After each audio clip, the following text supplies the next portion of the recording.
बात करूं तो ये भारतीय जनता पार्टी की पहली प्रवक्ता नहीं है जिसने इस तरह की स्टेटमेंट दी। अक्सर हम देखते हैं जितने भी भारतीय जनता पार्टी के प्रवक्ता है, चाहे मैं संबित पात्रा की बात करूं या इनकी बात करूं या अन्य जितने भी प्रवक्ता है, आप देखेंगे कि ये जो भी काम करते हैं, जिस आधार पर करते हैं या जो भी स्टेटमेंट आती है इनकी, कहीं ना कहीं ये पर्टिकुलर एक विशेष सांप्रदायिकता को टारगेट करते हैं और उसको टारगेट करते हुए इस तरह की स्टेटमेंट देते हैं। क्योंकि मैंने पहले भी अक्सर आपके माध्यम से कहा है कई बार कि इन लोगों का काम है इस समाज को एक टारगेट देना, और वो देखते हैं कि जिस तरह से निपुण शर्मा की जो बाइट आई, जिस तरह से उन्होंने पैगंबर को लेकर स्टेटमेंट दी, और अगले ही दिन देखते हैं हम कानपुर में इतनी बड़ी हिंसा होती है, और जो हिंसा होती है उससे कितना बड़ा बवाल मचता है। और बवाल ही नहीं मचता है, हमने देखा कि जितनी भी जो अरब की कंट्रियां थी उन्होंने किस तरह से प्रतिक्रिया दी, और प्रतिक्रिया नहीं दी बल्कि उन्होंने स्पष्ट जो भारत का सामान था जो यहाँ से निर्यात होता था उसका बहिष्कार किया। और बहिष्कार छोटे मोटे स्तर पर नहीं किया, आपने देखा कि लोगों ने मॉल से बाहर निकालकर सामान को जलाने का काम किया। उसके साथ साथ में जो भी मॉल में या बड़े बड़े शोरूम थे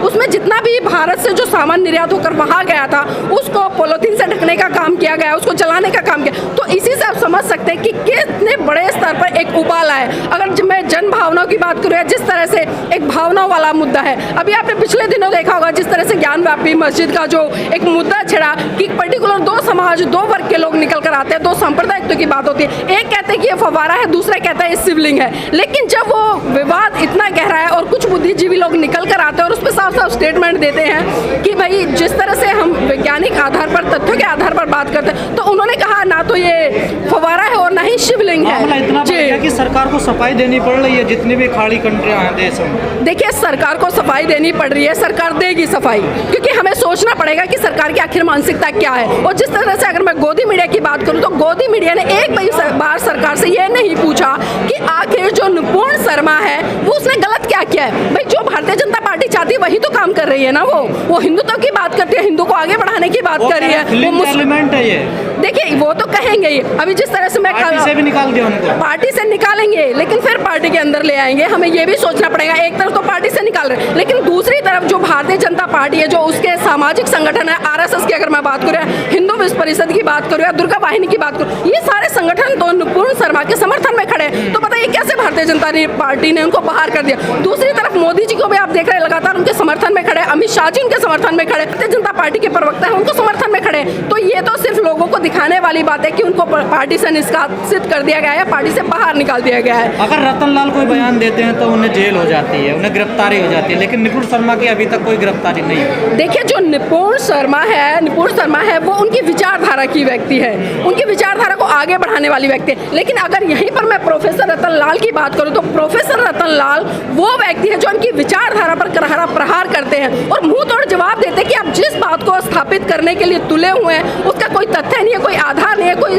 साइंटिफिक उसका कोई रीजन नहीं है। लेकिन वहीं अगर आप निपुण शर्मा की बात करूं तो वो लगातार हिंदू राष्ट्र की बात करते हैं, हिंदू को स्थापित करने की बात करते हैं और जो पर्टिकुलर मुस्लिम समुदाय है उसको टारगेट करती है। और जिस तरह से पैगंबर को लेकर टिप्पणी की है, ये पहली बार नहीं हुआ है। आपने एनआरसी के मुद्दे में भी देखा कि किस तरह से पूरे भारत देश में बवाल मचा और किस तरह से जब कोरोना पीरियड आया तो उस मुद्दे को दबा दिया गया। और लगातार जिस तरह से हिंदू मुस्लिम या जिस तरह से हम देख रहे हैं कि बहुत बड़े स्तर पर मुसलमानों के ऊपर मॉब लिंचिंग की जा रही है, ये किसी से छिपा नहीं है। तो ये हमें सोचना पड़ेगा कि आखिर सरकार में बैठे हुए लोग या जितने भी इनके प्रवक्ता है, जो लोग डिबेट कराते हैं, खासकर मैं यहाँ पर बिल्कुल स्पष्ट कहूंगी गोदी मीडिया की बात करूँ, वो वही बोलती है जो सरकार चाहती है, जो मोदी जी चाहते हैं, जो भारतीय जनता पार्टी के प्रवक्ता चाहते हैं, वो उन्हीं मुद्दों पर डिबेट करते हैं। लेकिन अगर आज मैं वर्तमान की बात करूं तो आज संविधान के मार्फत अगर हम देखें, आज व्यक्ति को शिक्षा मिलनी चाहिए। क्या भारत में लोगों को शिक्षा मिल रही है? रोजगार मिलना चाहिए। क्या लोगों को रोजगार मिल रहा है? लोगों को अच्छी स्वास्थ्य मिलना चाहिए, अच्छे हॉस्पिटल मिलना चाहिए। उन चीजों पर कभी भी डिबेट नहीं होती है। डिबेट जो होती है धर्म के आधार पर, सांप्रदायिकता के आधार पर होती नजर आती।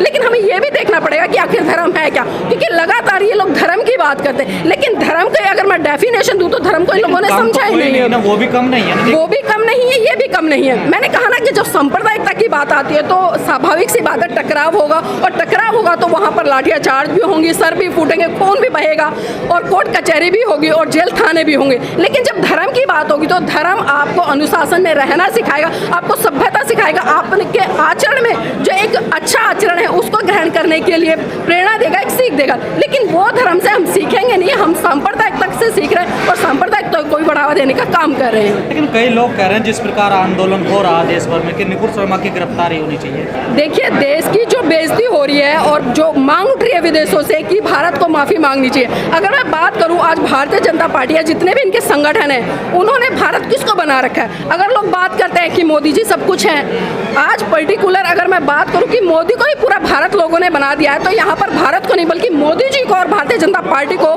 माफ़ी मांगने की जरूरत है। क्योंकि जितनी भी ये समस्या घट रही है, ये जिस तरह की स्टेटमेंट भारतीय जनता पार्टी के प्रवक्ता दे रहे हैं, ये सिर्फ बीजेपी की सह पर और इनके जो आला कलाम बैठे हैं, चाहे मैं आरएसएस की बात करूं या इनके जितने भी संगठन हैं उनकी बात करूं, उनकी सह पर दे रहे हैं। तो मोदी जी को माफी मांगनी चाहिए ना। बिना परमिशन के लोग इकट्ठे हो जाते हैं जुमे की नमाज पढ़ने के बाद, फिर हिंसा हो जाती है। देखिए, परमिशन नहीं होती है लोग। आपने परमिशन की बात करी, जितने भी हिंदुओं का जिस तरह से कावड़ यात्राएं निकलते हैं, कौन सी परमिशन ली जाती है? कुंभ के मेले में जो लाखों करोड़ों लोग पहुंचते हैं, कोविड की गाइडलाइन, उस समय बिल्कुल कोविड की गाइडलाइन फॉलो थी कि भाई कहीं भी मतलब 100 या 50 लोगों से व्यक्ति इकट्ठे नहीं हो। यहाँ तक कि जब शादी विवाह हो रहा था तो उसमें भी 50 लोगों को परमिशन दी गई थी। लेकिन जिस तरह से हमने देखा कि कुंभ के मेले में लाखों करोड़ों लोग पहुंचते हैं, तो तब परमिशन कहाँ चली जाती? जब इनके संस्कृति से जुड़े हुए, इनके धर्म से जुड़े हुए या हिंदू परंपराओं से जुड़े हुए जितने भी तीज त्योहार आते हैं, वहाँ पर कोई भी प्रोटोकॉल फॉलो नहीं किया जाता। यह प्रोटोकॉल चाहे तो दलित समाज पे या मैं कहूँगी मुस्लिम समाज पे, इन लोगों को ही टारगेट करके किया जाता है। तो इससे आपको समझना पड़ेगा कि आखिर ये सरकार क्या चाहती है, ये लोग क्या चाहते हैं, इनकी मंशा क्या है और किस दिशा में ये काम कर रहे हैं। देश भर में हिंसा हो रही तो गिरफ्तारी क्यों नहीं कर रही बीजेपी? देखिए, वो गिरफ्तारी बिल्कुल भी नहीं करेंगे।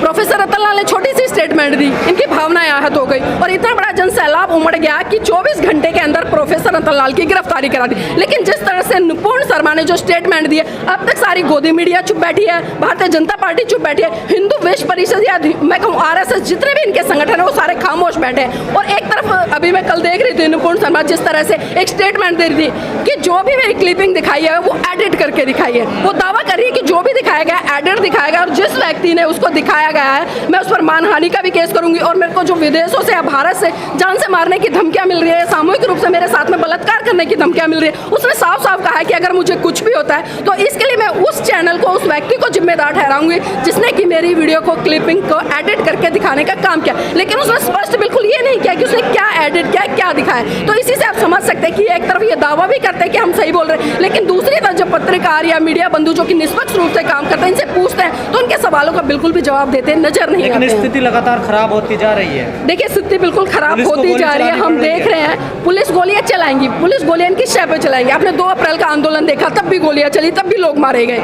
लेकिन ये प्रशासन या शासन जिस तरह से काम करता है, इसको भी हमें बड़ी बारीकी से सोचना पड़ेगा।